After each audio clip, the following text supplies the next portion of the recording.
Whether you're in school, whether you're moving to the other country in the other side of the world, wherever you're working, whatever you're doing, there are always things that can pull you back and pull you down. You just have to try to just say, okay, what did I learn from this experience? How do I want to change it? And what I want to do differently? That's the only way that you can move forward, as far as I'm concerned.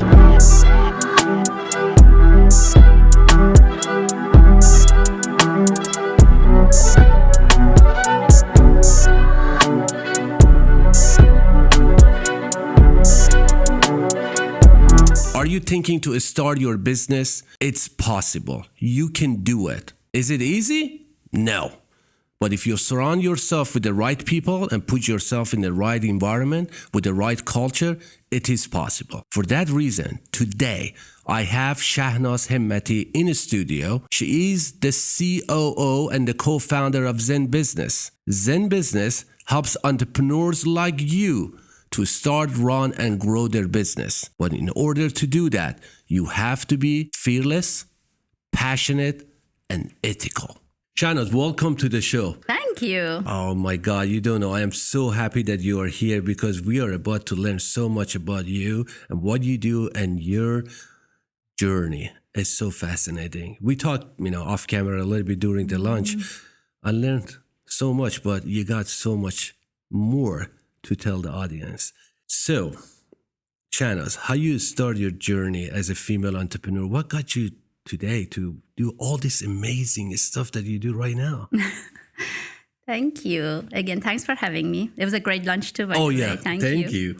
I think it's all about having certain goals. It's all about what you're most passionate about, what you love doing, and just go for it. Right. And just focus on your goal rather than trying to get so many things stop you from achieving your goals. You mentioned as a female, how did I go through this journey? I would say the journey was not easy, especially when I look back at it now. Right. As I was going through it, again, at times I was just ignoring some of the side effects that could have stopped me. And but I didn't let that happen. But when I think about it now, I'm yeah, it wasn't easy, but I had certain goals that I wanted to get to, certain things that I wanted to achieve. And that's how, I got where I got today. Now, as a part of my journey, I worked at many different companies. And I realized at some point that I love building stuff from scratch, solving a pain point, for, other companies or for other people. And then that's how we started ZenBusiness. When I found out about what the goal is going to be, that we're going to be solving and enabling entrepreneurs who are just thinking about starting their journey and starting their businesses. I just loved the what we could do, what we could achieve by helping them out. I've always been very passionate about entrepreneurs and people who have an idea and they want to go do something about it. My dad was an entrepreneur. He was a self-employed. My husband was the same. So I've been growing up and kind of knowing what the pain points are and how hard it is, right? Yeah. How hard it is to try to go do your own thing and be your own boss, be the CEO of your company and of your idea. So that is what got me into starting the current part of my journey, which is a co-founder and CEO at ZenBusiness, to just help, to build stuff to help entrepreneurs. You grew up in the era of entrepreneurship that wasn't defined very well. You have a lot of experience. Mm-hmm. But the era that you grew up and you got into entrepreneurship, number one, the entrepreneurship by itself wasn't defined very well, like today, mm-hmm. that everybody wants to be entrepreneur. Mm-hmm. Especially in that time as a female entrepreneur, and you just had to adapt to a lot of stuff and become who you are right now. Mm-hmm. Right now, my question is this, that right now, everybody wants to be entrepreneur. Mm-hmm. You know it. You get up in the morning, I said, I want to be my own boss. But they, as you said, they don't know the challenges that are coming with it. What advice do you have for those people? Because I saw a tagline for you. You said, be fearless, be, ethical, and one more thing. Be passionate. And be passionate. Thank you. And what advice do you have for those people that they want to change their lives? They want to work for themselves. And especially they're female, They said, I want to make something different. I want to be me. I think learning is really important part of it, right? I wasn't always a founder of a company. I didn't always do my own thing, but I learned a lot by being part of other entities and other journeys. I learned a lot by just like building stuff at other companies. And that is what truly helped me in my current journey. So I think as long as you're open to learning and then go talk to as many people as possible before actually trying to get your idea off the ground. And at times you might even have to go like work somewhere else. Like let's say I want to be a dentist, right? My advice like to those younger people that they want to be a dentist is, it would be great if you could go get an internship at the dental office and kind of see and work side by side with the dentist and see exactly what's involved, because you might change your mind once you learn more. So I think a lot of like learning is a part of that, and talking to other people, and then kind of seeing what the market is like, even like testing it out. Go find people that you think gonna be the customers of what you're gonna be building, potential customers, or they already are in those type of work that you think that's the type of customers that you would wanna have once you start your journey, and kind of see what their pain points are and what is it that you're solving for, and how much of that actually relates to what they're gonna be looking for when they're gonna be looking for somebody like who's gonna build your idea that to help them out. I think that understanding your customer base and understanding the actual need out there is really important. And that's a constant learning. That doesn't mean like what you learn and build the first day is gonna be the same thing as you go through it, and then the same thing as it is like 5 years later. You just mentioned being fearless. I think one of the biggest challenges these young entrepreneurs they have is a fear of failure. If it doesn't work. Yeah. If they don't like it. And have you ever been in that situation? No, so here's one thing that I always remind myself, even if I feel like I am thinking of something that had just happened as a failure, I remind myself that what did I learn from it? So to me, there is no such a thing as failure. It's all about I love that. What you learn and how you're going to apply that to the rest of your journey. That was part of your learning. Without a failure, you're not going to learn. Because if you keep on thinking of, I did this, it didn't work, I am a failure, then it stops you from moving forward.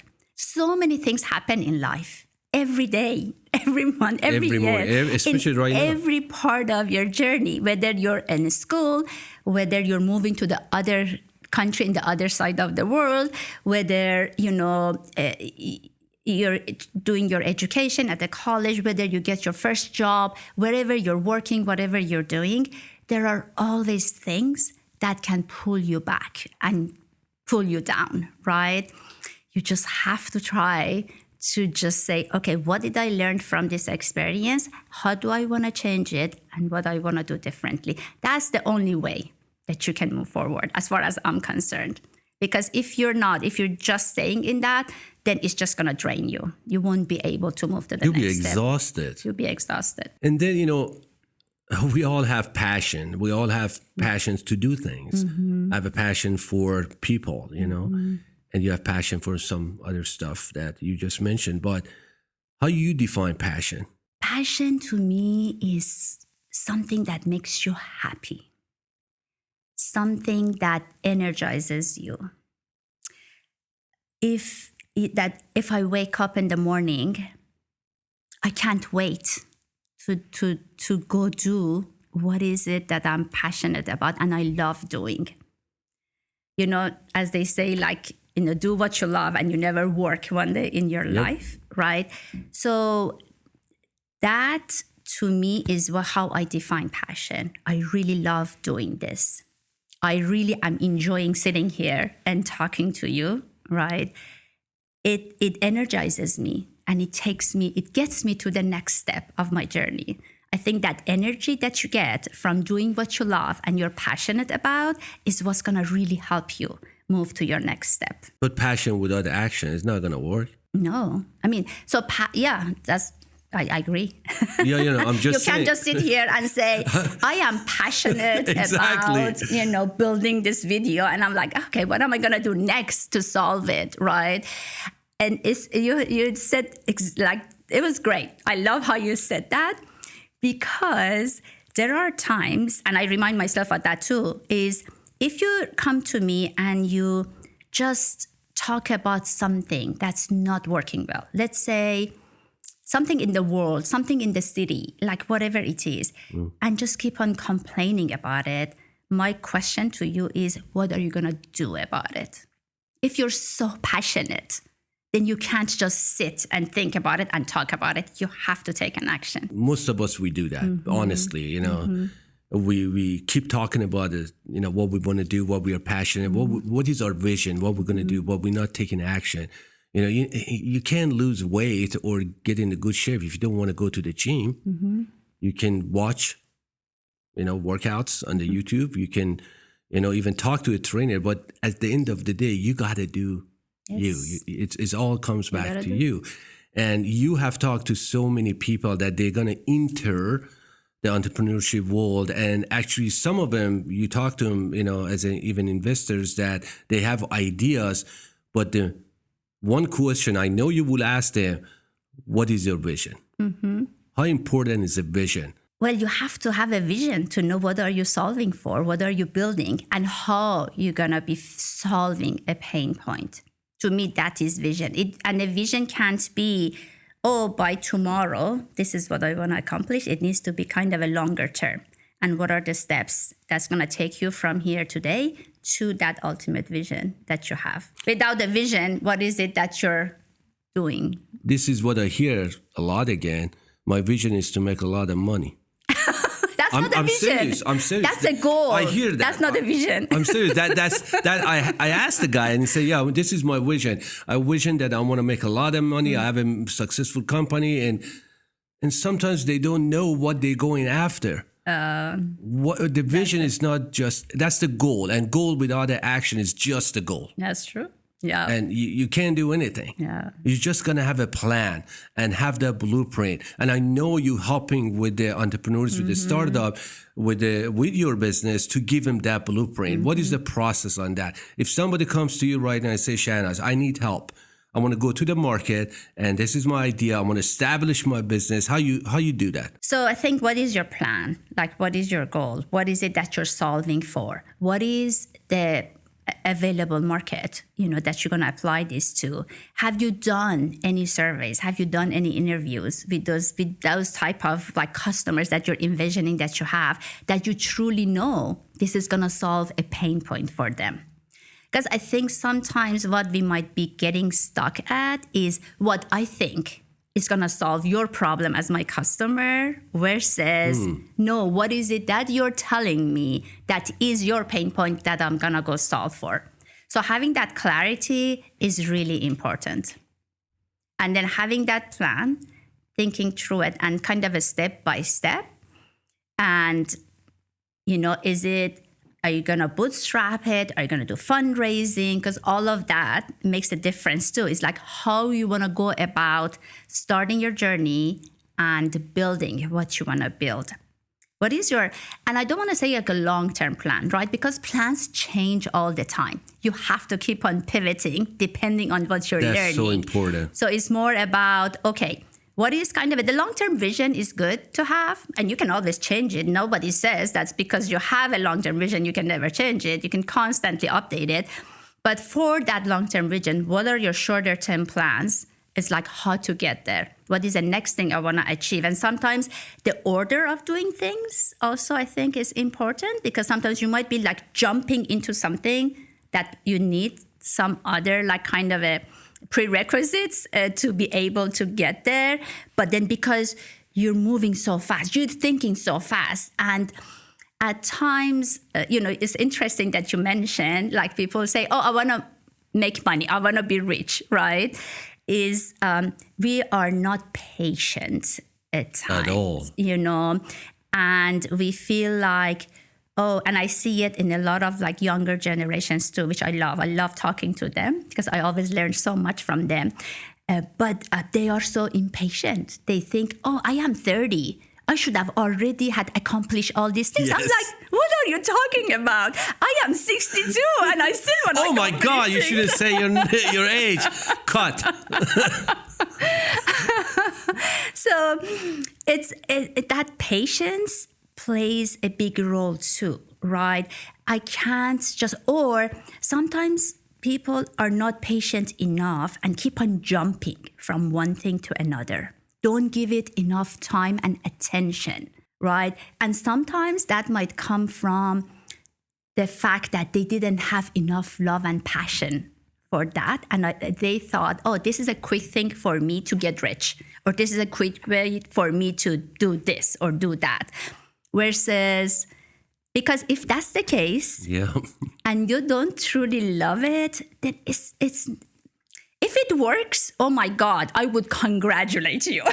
Well, what is the percentage? Exactly, because most of the time it won't work. And then you're thinking, okay, I'm going to drop this. What's the next thing I'm going to do? So this is going back to like when you say passion, when you say love, it's that passion is really gets you focused on it. You'll be more patient into like what you really want to build and do. Versus if you don't have that, then it's a constant change, constant jumping from one thing to another.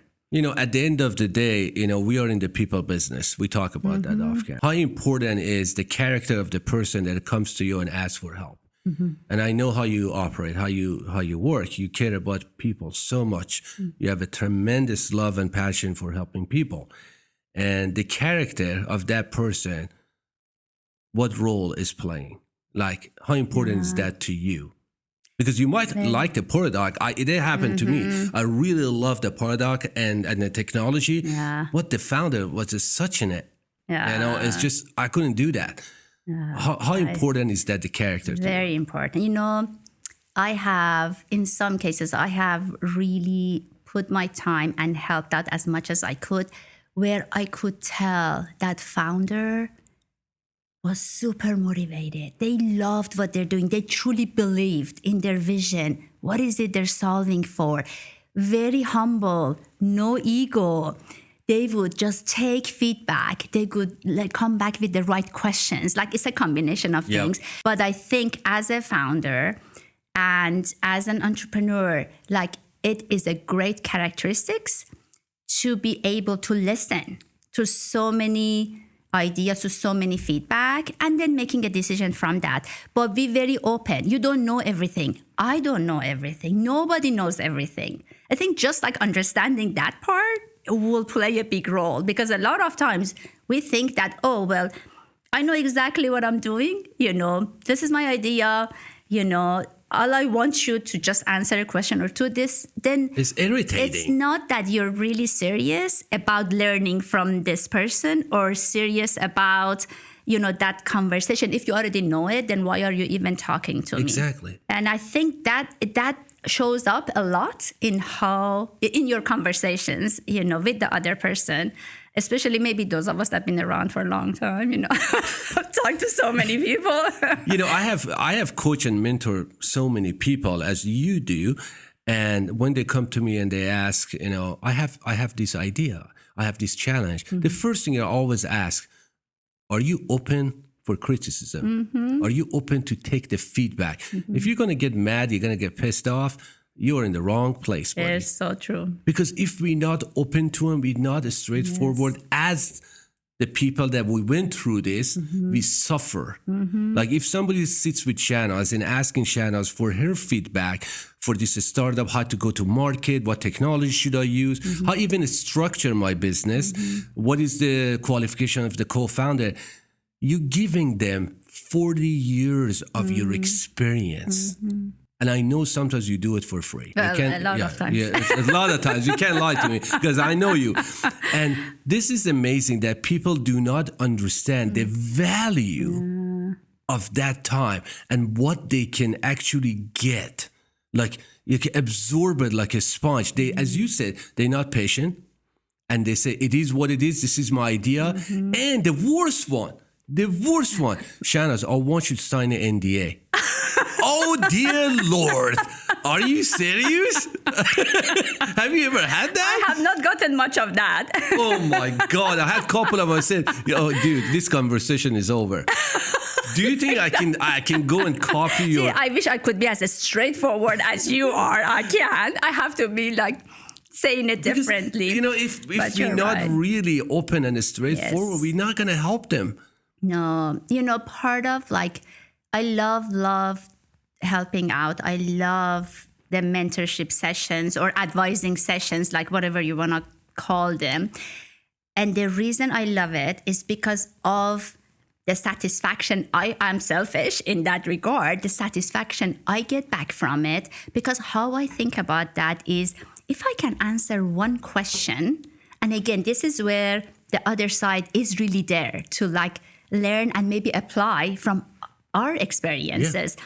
If I can answer one question that can expedite somebody's journey by even like a few weeks, I feel like I've paid my dues. Oh, absolutely. And I helped someone else. And as you said, it's all about people in our lives.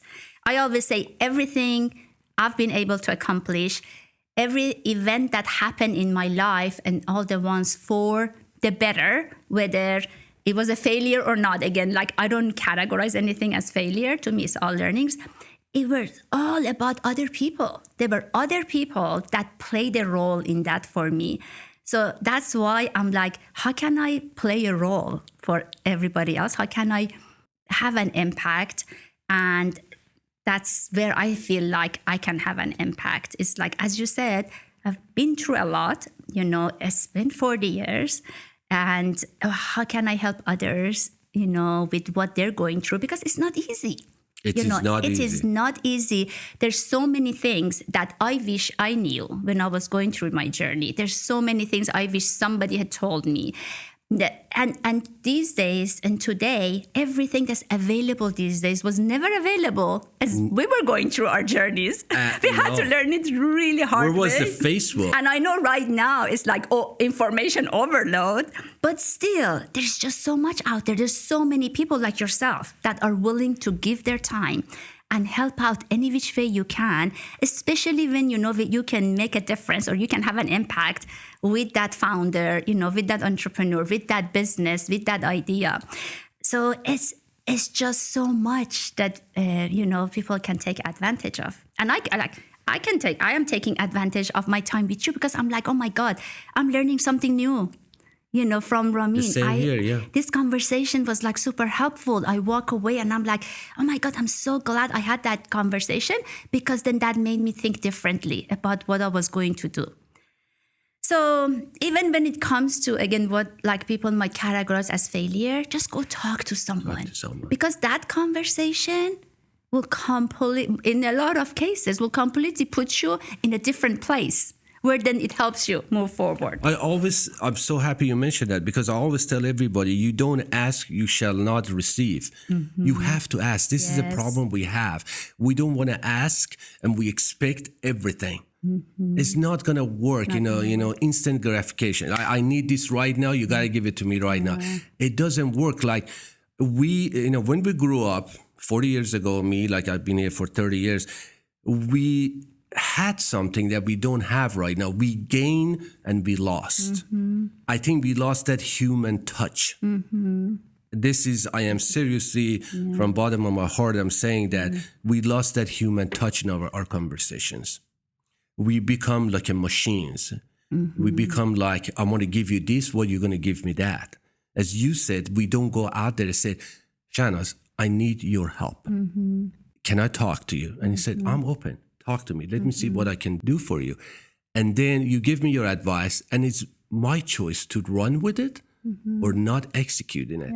People don't understand that right now, that you have to actually give to get in different way. Like, as you said, you want to learn something, go and do internship. If you want to build a software, go talk to a software developer. You're going to work on Facebook, go talk to somebody. Don't think that you are the best. Or I have worked with people that say, this is my price, this is what I'm charging. I say, based on what? What? Exactly. You have only freaking 2 years experience. Why people, they have to pay you that much? And have you even tested it? Like, Have you how do even you know it's tested going to it? work? And people don't get that. But I think, as I said, we gained something, we lost something. What do you think we lost? I think we lost the human touch. You agree with that? Or anything else we lost? Yeah, I think that... During our time. Right. Compared to now. Yes, I agree. And I think it's attention, right? Yeah, you're right. I feel like even sometimes I have this attention disorder. I'm like, why is this the case? But I truly think, like, simple examples, you write an email, like you put in like 3 lines, and then you get a question back about something that you said exactly, you answered in the second line. What does that mean? That we are not patient. We just want to move through stuff. It's an information overload. So I am only reading the first line and I'm replying back to you. You're absolutely right. So that comes the same way as, like, when you say the human touch, I totally agree. Like, when we sit in this conversation, are we fully present? Amen. Are we fully in it? Well, a lot of times, and that's what, to me, is the impact on that the human touch is not You there. said Because it, listening. I am here, but I'm like somewhere else. Yeah. The listening is a big part of it. And unfortunately, I'm just saying, this new generation are very smart. Super smart. Super smart. Oh my God. But they don't know how to use their knowledge. Like, they think, okay, I'm top, I'm up there, but you don't know how to use your knowledge. And there are a lot of resources out there. But the problem is this: we have a lot of resources, but we're not resourcefulness. That's the problem that we have, or challenging. And I know you work with a lot of, companies that I mentioned before.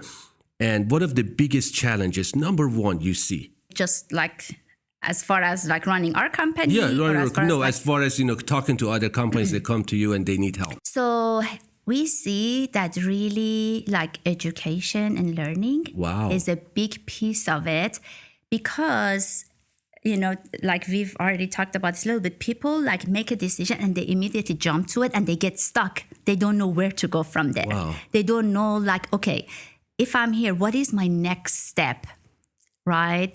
So that learning on their part, researching, finding others who've done something similar. And there's so many people, again, that are so willing to help out, even if they are in the same line of business. A lot of people are like, oh, I've done a lot, I've accomplished a lot. I'd be more than happy to teach someone else or answer questions for someone else.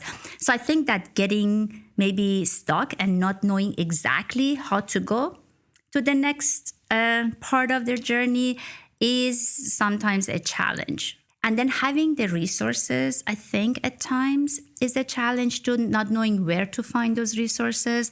I'm sure like money and financials could be a challenge as well. So it's important to kind of, if you're planning this, if you truly want to go build something, think about how you can have security, financial security, to be, because day 1, nothing is going to happen. Day 2, nothing is going to happen. Day 45, you'll be lucky if you're like anywhere. So you have to have enough to be able to kind of spend your time and focus on it for a while. Like, maybe let's say I remember old times, you had businesses too. Yep. They used to say for at least 1 year, you're gonna lose money. Oh yeah. If you start being like cash flow positive after a year, then you're in a good place, right? And I know like these days it probably is like different, but think of it that way, that I can't just jump the gun and do this, because then I immediately, very quickly, I might find out that this is not going to work. And it's like, oh my God, what am I going to do? How am I going to support myself? How am I going to support my family? So have some support financially there, so you can then not have to worry about that as you're focusing and trying to build what you want to build. One of the other things that I think we are missing as a human, we are always missing what we are grateful for. I am serious, Shanna. Oh It's my like God. a lot of us, we don't know our existence, what we are grateful for. Like I'm grateful for sitting here and talking to you. I'm grateful for life. Yes. And then we really dismiss that. Yeah. And then we go towards something that we don't even go back and what is the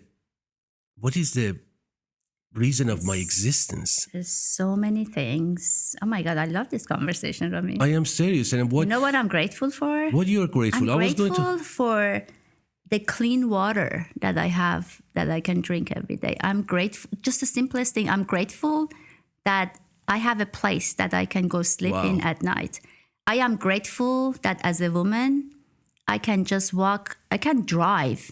I can just walk outside and wear whatever I want to wear without anybody telling me what to do. I am grateful that my husband, doesn't insult me, or I have the right community, I have the right friends, and everybody's like so supportive. Everybody's like cheering each other, to help each other out. They're there to help each other out when needed. So, and those are like bigger things, but I am grateful that I have this cup of tea right now that I'm enjoying so much. Thank you, by the way. Oh, you're welcome. And it's in my favorite colors cup, which is like, wow, I need to take one of these cups. Oh, yeah, home. that's yours. All yours, yeah. But it's so, some days, this is great. Like some days when you wake up and you feel like you have all the problems of the world. You had that. Start thinking about what is that.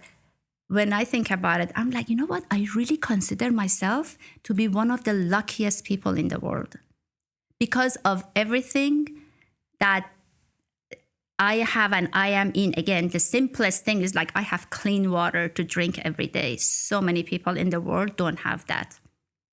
And we do take things for granted. If we stop taking even the simplest things for granted, then we'll know how lucky we are.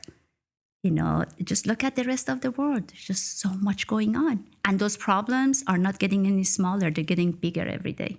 I'm so happy you mentioned that because that's one of the biggest things in my life. I came with nothing. I came with $475 in my pocket 30-something years ago to the United States. I didn't have anything. And I'm grateful to have people like you in my life to learn and educate myself along the way and do what I do. I love the most, and actually being here. I went through a war, revolution, everything else, and I don't take anything for granted. And I'm grateful that what I have right now, I can do something for others. Like, giving is not just money. Yeah. No. Everybody's thinking that, you're going to give back. The first thing goes to your mind that how much money can you help? Yeah. It's not that. I swear to God, it's not money. No. It's your time. It's your passion. It's that phone call that you make to your mother, your sister, or anybody you love that say, hey, Shanaz, I'm thinking about you. I am so proud to your friend. And I just tell everybody that I love you. I'm here in anything you need.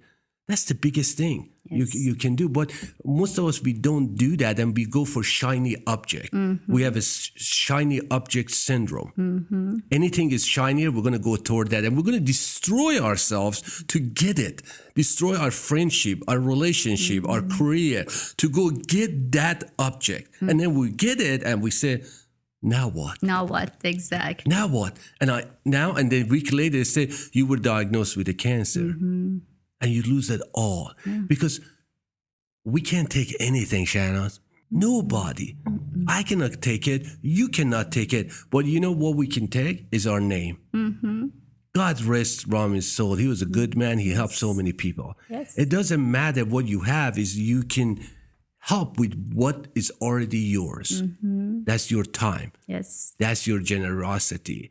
That's so many other things. But as I said, this generation, I have nothing against this generation, but we as a human, we have to understand the power of giving rather than receiving, because you give, you shall receive. It come to you. You have seen it. I love that. I was lucky and honored to do a commencement speech at UT a couple of years ago. And, when they asked for my story, And I kind of wrote it up and I thought about it. It was all about like people in my life and just kind of naming some and say, if it wasn't for this person, I wouldn't be doing this. If it wasn't for this person, I wouldn't be able to do that. If it wasn't. And then kind of at the end, my thing was, I hope, exactly what you said, Rami. It's like, I hope that I can be the one in your stories in your future, where people say, if it wasn't for Shanaz, I wouldn't have been able to do this or think that or, go to the next step. So that to me is super important. That's what will make me happy. Because as you said, nothing else matters. Money comes and goes and, so many things, but making a difference is what remains. And you can make a difference with different things, in different ways. Yeah. Like, that's how you build a company. With that kind of character that I know Shanaz from, I know what kind of company I'm going to work for. And that's how you build a culture. That's how you lead people. That's what a lot of people, they don't understand. You're going to take a leadership role. What you got to have. It's not about you. Mm-hmm. It's not about you. It's about the people you're going to lead. Mm-hmm. And what is, talking about leadership, how is your company culture? I'm very interested. It's amazing. Yeah. I say it's amazing. No, that's good, guys. That's good, So, actually, just to be very honest and frank here, one of the reasons that I was really excited and wanted to be part of this journey as a co-founder was that first, besides my love and passion for helping entrepreneurs and for helping small businesses, it was that I was going to be at the company really early on as a co-founder and at the C level, where I can have my opinions and my ideas. I always tell everyone I'm a very opinionated person. So I want everybody else at the company to have opinions and to ask the questions, right? Because nobody, as I mentioned already, none of us know all the. If I knew all the answers, why would I be hiring anybody else? I would just get it done myself. Exactly. So the reason for everybody that joins a journey is that they're bringing something to the table. They're going to take a piece of the puzzle and own it and run with it. And they need to understand it. They need to be asking questions. They need to have an opinion. They need to have ideas. That's why they're there for, right? And then, so that to me was like a big part of it, especially, when it comes to being a woman, am I being heard? Can I have a voice? Am I being included, right? I can invite everybody to a dance party, but am I just inviting you to the party or I'm also inviting you to come dance? To me, it's a huge difference. So I can't just build. So this was really a big focus area for us when we started the company. And I was really lucky enough that my co-founder and our CEO, he's all about that too. He truly believes that a diverse team is going to be the most successful one, right? The ideas they can bring to the table and how you really need to listen, right? How you have to give everybody room, to bring in their ideas to the table and be part of the conversation. So that has truly helped us, and that truly has helped us build a great culture from day one and really work in everything as a team and together and have a really collaborative environment. So with that, the company has grown a lot. When it was much smaller and everybody's was in the small room working together, it was much easier to be driving the culture, however you want. But as you get bigger, and especially with all of us being remote, everybody works remotely, it's part of everybody's responsibility to make sure that this continues if they love it. And then what I hear all the time when I just have one-off conversations with different people at the company, I hear this a lot, which gives me a great pleasure of how much they love working at ZenBusiness and how much they value the culture that we've built, how much they love, like how everybody's there to help each other. As soon as somebody has a question, then people are all like jumping in and helping out. When they first start at the company, like their onboarding process, how amazing it was. And it's, so of course, like it takes two to tango, right? Yep. And a part of that is like, is everybody a fit for that environment? That might not be the case, right? Even like when you going work for a company, get a job, you might be really good at what you do and there's certain things, but you might not be a fit for that environment. I think that's a thing to pay attention to.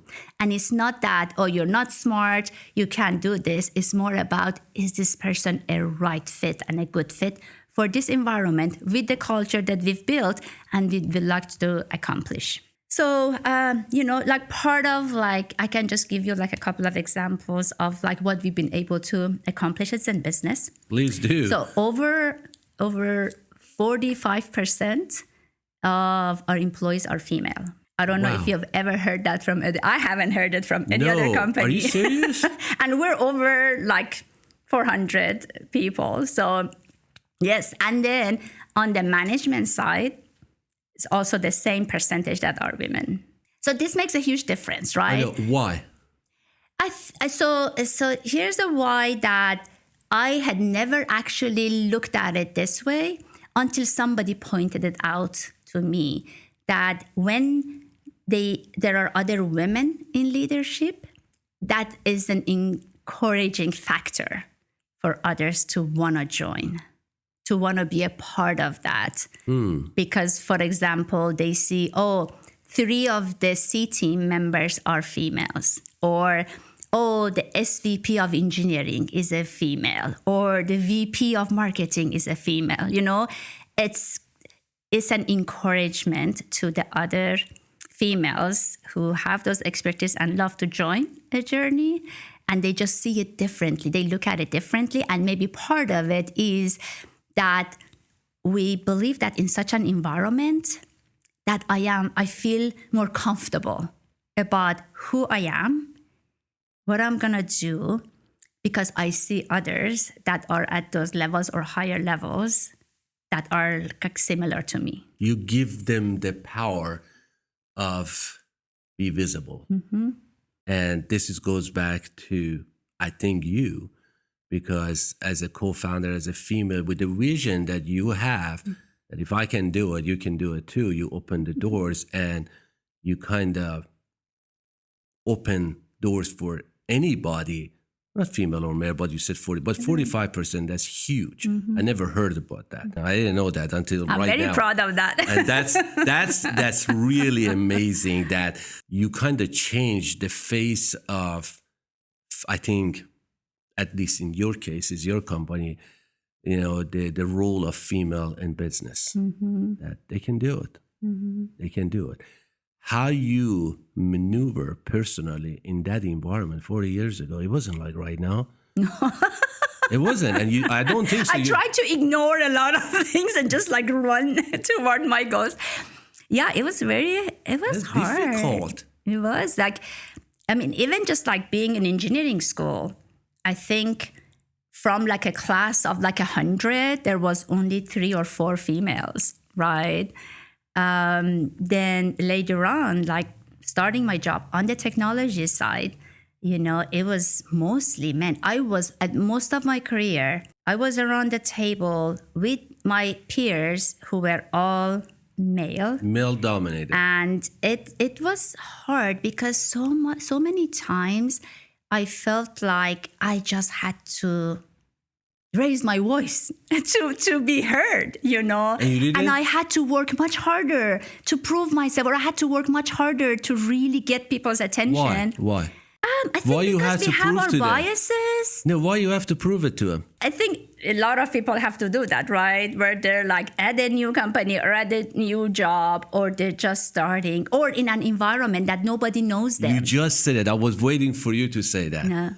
You just said environment. Yeah. I think it's the environment in everything. And I'm going to go back to you because you have created an environment in a Zen business that people, they have that voice. Now people, they can come and say, Shanaz, this is what I think I should do or we should do as a company. We should change our strategy a little bit to pivot to the right, to the left. You give them that opportunity. And going back, we did not have that environment, especially in the female. Yeah. You didn't have an environment to support you to do such a thing.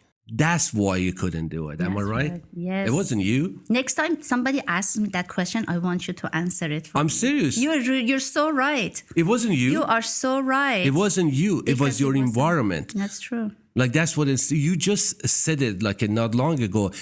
If you go to work a company, it's not about you. You're not fit because of the environment you put yourself in there.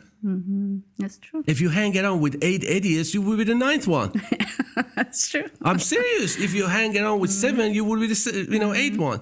Is a fact. We as a human, I think we put ourselves in the situation that it will enforce us to think we are not capable of doing things that we love to do. It all goes back to environment. And you create that Zen business, and I'm proud of you. I swear to God, you create. And I'm not female, but right now I want to work for you. You're hired. Come on. I am serious. Now, I want you to come work for me. I come tomorrow. Hey, folks, I go work for Shanaz. I don't care how much she's going to pay me. I go work for it. This is the announcement. But I am telling you, you create that environment, and that environment give people the voice to go do something that is going to benefit the company, go to the next level. Yes. I mean, that's what it's all about. You want to provide an environment that people love to be in. Because if I'm happy, if I love what I do, then guess what? I can do so much. I can accomplish so much because I love it. I love the people. I love the environment. I can see the impact of what I'm doing. And I've been heard. I've been... I have the room. I have the room for growth. For growth. So yeah, You create the new coronavirus that they call it positivity virus. That's called it like that. You created that. Now people, they are positive to go to work and help one another to grow. It's not just a traditional cubic that I want to go sales all day and nobody knows about me. Yeah. There's no cubic. Yeah. It's a free company. You can discuss what is your mind and help people and have an open door policy. Come to Dr. Shanaz. I think it's important how you think about things and go about it. Just not long ago, I did actually a couple of weeks ago, I was on a LinkedIn live, and it was about DEI. Like, that's one of those subjects where it's always near and dear to my heart. Everybody's talking about it. But to me, it depends how you're thinking about it. If it's just a budget line item at my company, guess what? As soon as I have to manage costs, it's the first one that's gonna go. Versus, am I building this as a part of my culture? Are people actually trained to think differently, to look at things differently, to try to block their biases and remove their biases? So when, or many years ago, when this diversity became like a percentage to achieve, or a percentage goal for every company. I remember that. And I'm like, if it's just a number. Actually, it was in the chart. Yeah, they put it in the chart. And everybody's jumping. It's oh, we need to have 3% of this and 30% of that. And I'm like, and that's where we come back to am I just a percent? Am I just here to satisfy or get you to this goal of a percentage? Or I'm actually being here to be included? Right? It's two completely different things. I had never, ever set a percentage for ourselves. It just happened to be. I didn't know that, be honest with you. 45%. That's huge. We just said we want this to be part of our culture. We want to be thinking about this. This should be part of recruiting, part of, just as we are building our teams. Are we building good enough diversity into it with people from background and different background and experiences. I never said, none of us ever said, oh, we want to have over like 30% women. We never ever set a percentage or a number. We just said, we want to make sure that this is how we think about things. And it just happened naturally. So This is where, to me, every company, everybody who's building a company, it's helpful when you think of it that way versus you just want it to be a KPI or you just want it to be a number. Again, it happens because the way the founders, leaders, they think. Because I always say people don't quit job for jobs. They quit jobs for the leader, the managers, the leaders. It's a totally different scenario if you are doing a sales and then your number is down and the manager goes to him, hey, John, your number is down. I'm going to have to let you go. Or second scenario, you go to John and say, hey, how is everything? How is the family? Is everything okay? Your mom, your husband, your wife, your kids are okay? There's anything happen that is really affecting your performance? I'm here to help you. You just need to ask, or if you need resources, I'm going to provide it to you. New training. That's a totally different approach. But As a relationship. It's a relationship. Relationship building, regardless of who it is really important. Regardless of whether it's my team members, my boss, like, okay, I'm just like, I want to get connected to. It's all about like building those relationships, especially when it comes to your company, your people, your team members, your colleagues. That relationship is really important because that's what makes you really comfortable in the conversations. Yes. I want everybody, to me, I do not see it as like, oh, I am the boss. Like, I do not see it as a boss-employee or direct report relationship. I really see it as a team. And I always, and I hope that I've accomplished that, and I hear that as part of like asking for feedback from my team members, which is great. Because I try to build the relationships in a way that they're not really thinking about me as their boss, and they're more thinking about me as someone who is there to help, to enable, and that we're in it together and we're trying to accomplish things. At the same time, we're friends too, right? We have a relationship here. It's not just about work. Absolutely. It's also about, we're all humans. We all have a lot going on in our lives, right? Today might not be the right day for me, and how can I help, in that regard? It's all about how you define all this stuff in the first place. But what was the hardest decision you had to make? I know you did one. I've done. We all did it. The hardest decisions come back to, what I was talking about, where someone might not be the right fit. Oof. That comes from Shanaz. That's tough. Well, again, but remember, a lot of as they say, sometimes like they say, change is for the better on both sides. And that's how I try to go about it is, well, this person, as good as they are, as smart as they are, this is not the right environment for them. They can go glow and they can be really successful in a different environment. I love the way you're explaining it because, hey, I'm going to let you go. I'll try to make it positive. This is a new thing. We're going to talk about this. Hey, I'm not firing you. I'm letting you go to find the best environment that matches your character. Yeah. I'm sure you understand that. I love that approach. So I'm not saying this happens a lot. Like this happened in a couple of cases where truly, I believe, and this was like more senior level people. So it's a different conversation, right? And it was not like this person can definitely, like, they cannot do this job. Like they're the wrong person for even doing this. They don't know how to code. They don't know how to do this. It was just really more about the right fit. And a lot of times, just the interview process is not enough for finding out. It's just, to me, interviews are great. You get to talk to someone for an hour. How much are you going to learn? Yeah. Versus, it's true spending some time together and really truly seeing, what this person is able to get done.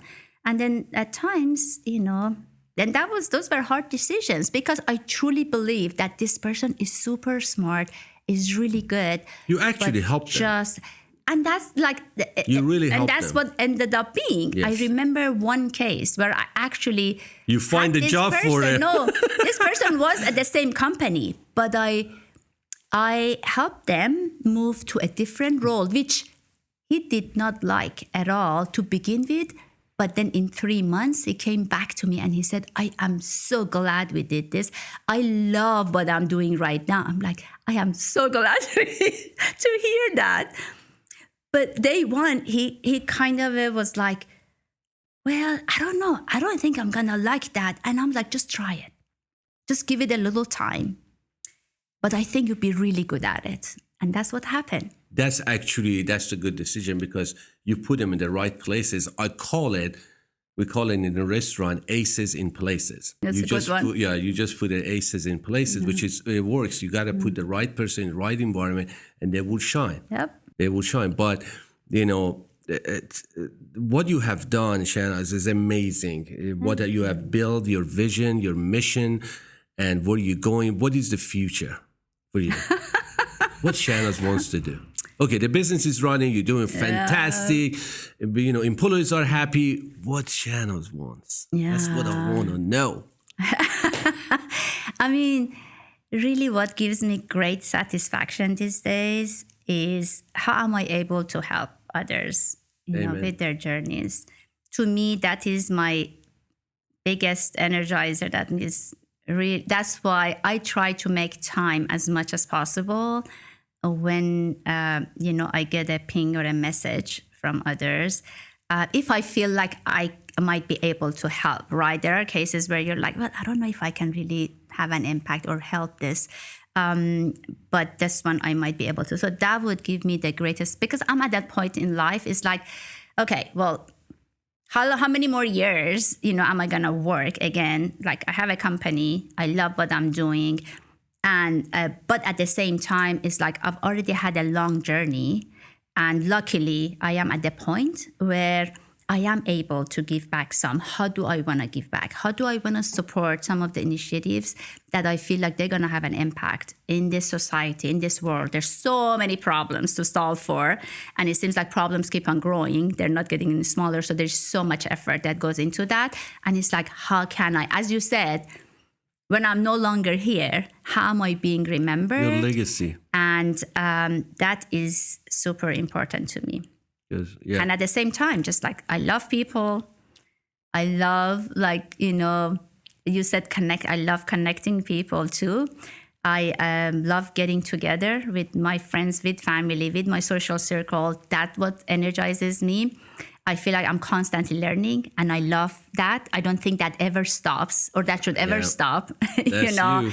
And that constant learning, that problem solving, it's all what keeps me going. So, do you have any regrets? I do not, because remember, Are you serious? Everything is a learning. I love that. I love that. Because I think, again, regrets is what keep on pulling Shanaz, you back. I want to be you. It keep on pulling you back. I know, yeah. It keep on blocking you from moving forward. Regrets is something that, as you said, is learning, something that you really want to learn and you didn't do it. Mm-hmm. You didn't take a chance on yourself. Yep. I think we all have a power of sometimes take a chance on ourselves and say, I can do it. Mm-hmm. I am capable, regardless where I'm from, what language I speak, what is my nationality, what is my background. I am capable of doing what I love to do. Mm-hmm. But that self-belief is sometimes hard to come. Yep. And it all goes back to individuals. Do you have any message for the people out there that really, they're going to build a company, they have something, it's working, but they're going to put that juice to it, they're going to go forward. Do you have any message that to get them to the point that they want to go? I always go back to my tagline, be fearless, be ethical, I love that and be passionate, and just do it.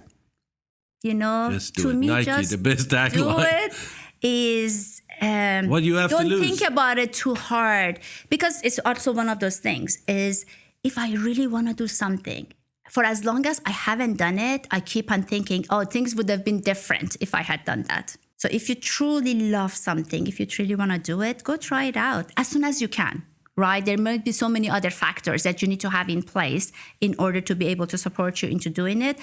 But whenever you can, don't fear anything. Like, what is the worst thing that can happen? You're going to be the same place you were yesterday. Exactly, but you're going to stop thinking about it. Yeah. If it works, then great. You've made the right decision, you've moved forward. If it doesn't work, you learn something about it and that you're not going to constantly think about it. So just do it. You're absolutely right. People, just do it. This podcast is going to go live as soon as possible because it's very valuable to all of you to listen and watch. But Shanaz, thank you so much for being here. It was a pleasure. I really learned so much about you and what you do. I knew, but not the depth that we talk about. But it's good. It's good to have you. Thank you so much, Rami. This was a great conversation. Thank you so much again for having me. Oh, thank you. Thank you.